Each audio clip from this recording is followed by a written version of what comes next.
everybody. My name is Anne and I wish you a good day. And then here is main news on my channel Health Fitness 1047. Let's see.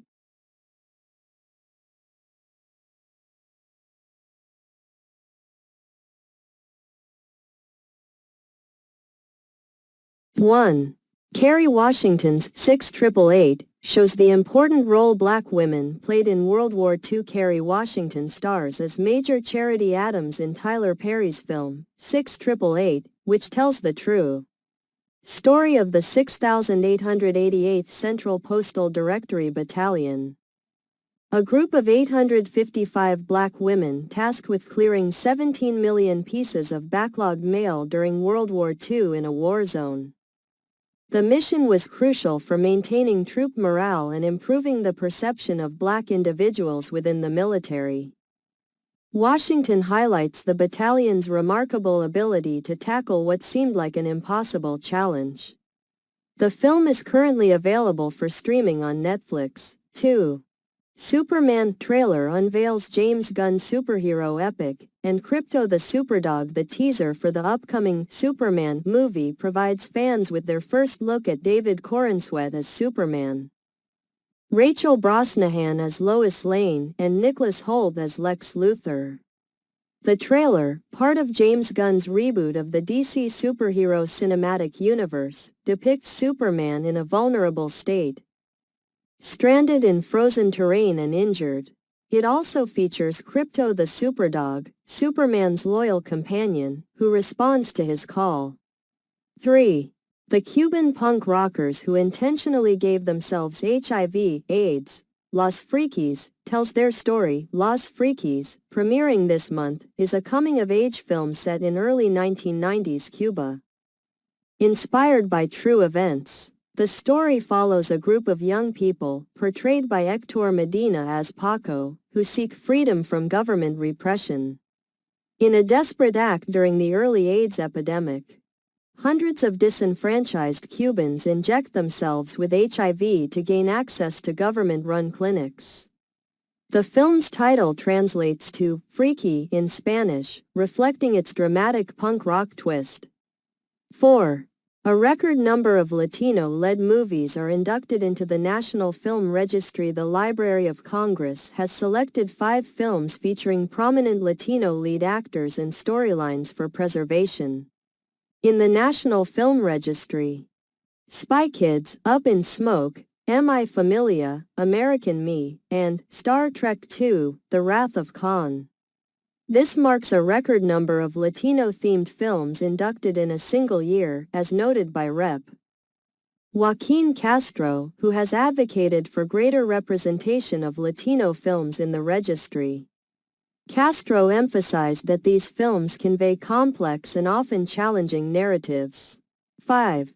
National Film Registry adds Star Trek title, Spy Kids, and more. The Library of Congress has been selecting films for preservation since 1988. This year, Star Trek II: The Wrath of Khan, 1982, was added to the National Film Registry, which now includes 900 titles. The National Film Preservation Board selects 25 films annually that are deemed culturally, historically, or aesthetically significant to American history.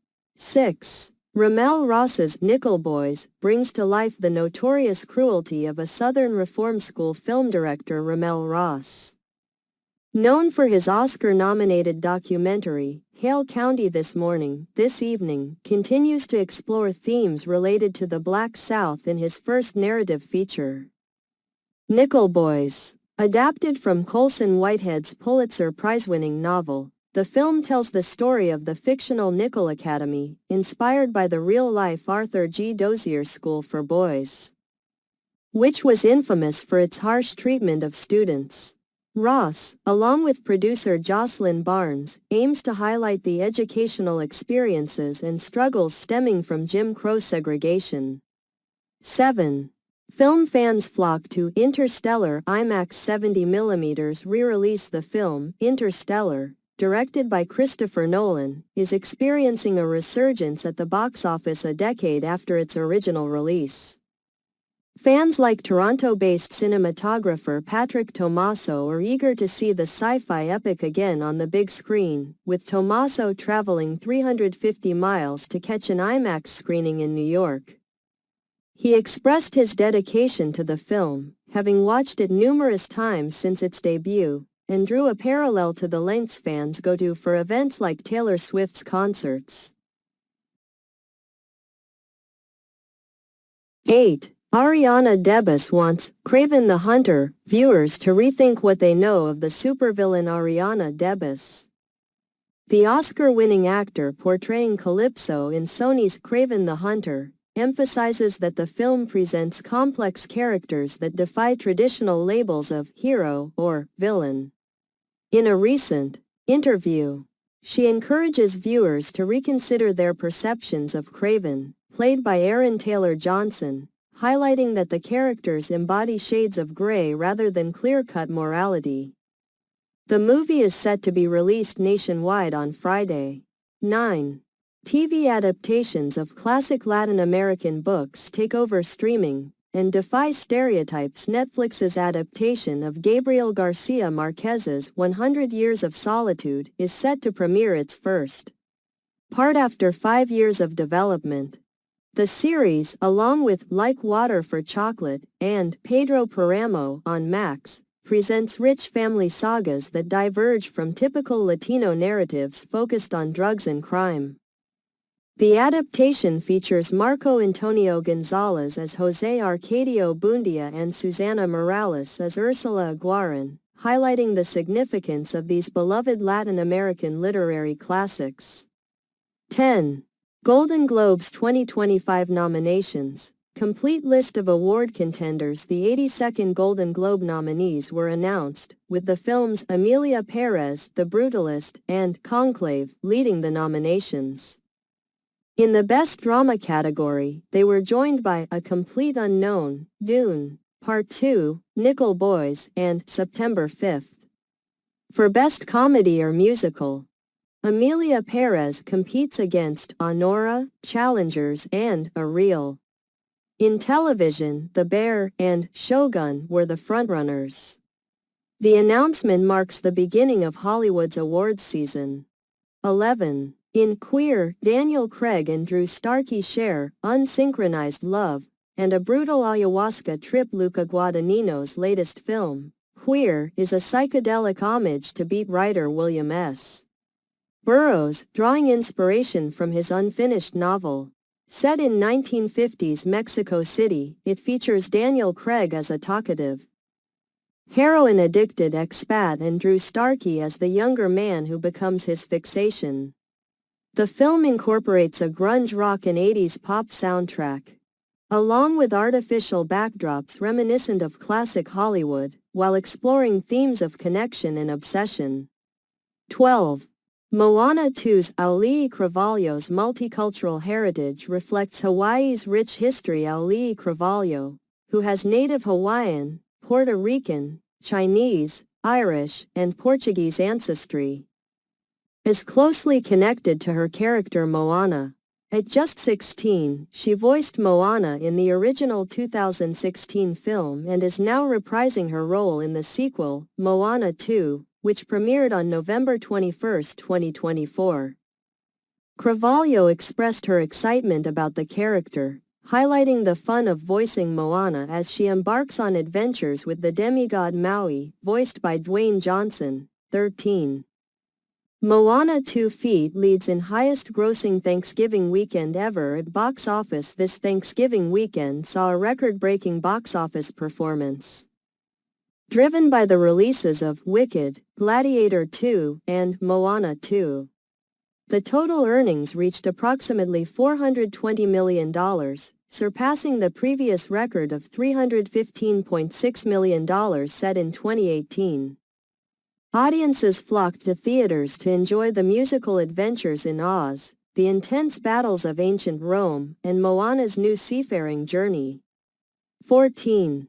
Moana 2 Feet led Thanksgiving box office could be best in post-pandemic era. Disney's Moana 2, which premiered on Wednesday, is projected to earn between $120 million and $150 million at the U.S. and Canadian box office through Sunday.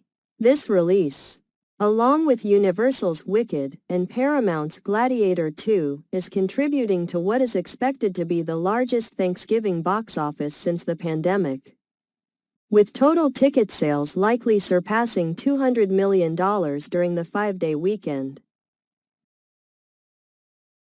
15. Oscars 2025. The movies getting the most buzz for Best Picture. The campaign season for the 97th Academy Awards, set for March 2, is beginning in Hollywood, with film executives and publicists actively seeking support from the nearly 10,000 Oscar voters.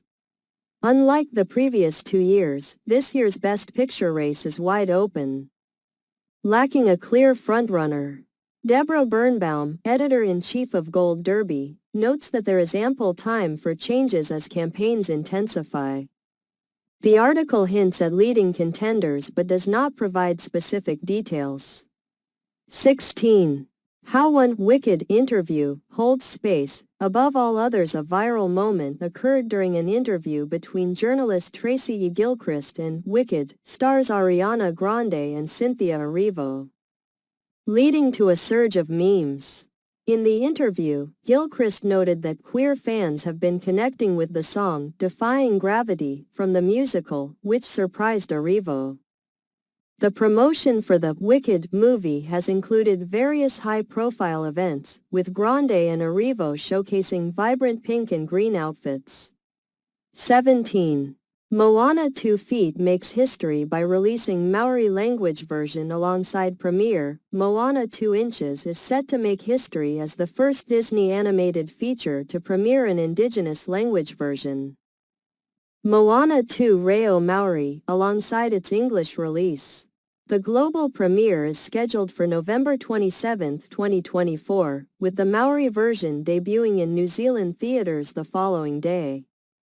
The film continues the story of Moana and Maui, reuniting them for a new adventure 3 years after the original. 18. Is Glicked the new Barbenheimer? Sort of Wicked and Gladiator 2 had a successful opening weekend at the box office, with Wicked earning approximately $114 million and Gladiator 2 bringing in around $55.5 million in North America. While both films attracted large audiences and generated excitement, they did not reach the cultural impact of last summer's Barbenheimer phenomenon, which featured the simultaneous release of Barbie and Oppenheimer. 19. Lawsuit against former Marvel actor Jonathan Majors dropped by ex-girlfriend who accused him of assault, defamation. Jonathan Majors' ex-girlfriend has dismissed her lawsuit against him, which accused him of assault and defamation, according to court records filed in New York. Majors, known for his role in Creed 3, was convicted in December 2023 of misdemeanor assault against Grace Jabari, who claimed he attacked her in an SUV. He was sentenced to a year of counseling but did not face jail time, maintaining his innocence. Following his conviction, Majors was dropped by Disney and Marvel. Jabari had previously filed a civil suit in March, alleging malicious prosecution, assault, and battery during their relationship. 20. Denzel Washington commands ancient Rome in movie theaters with Gladiator 2. In Gladiator 2, Denzel Washington plays a pivotal character named Macrinus, who is more than just a villain. He is a saboteur and opportunist that drives the plot forward. The sequel, featuring Paul Mescal as Lucius, the son of Maximus, focuses on Lucius stepping into his destiny. Washington's portrayal of Macrinus adds depth to the story, highlighting his grand ambition to take over the world within the context of the Roman Empire's brutal arena battles.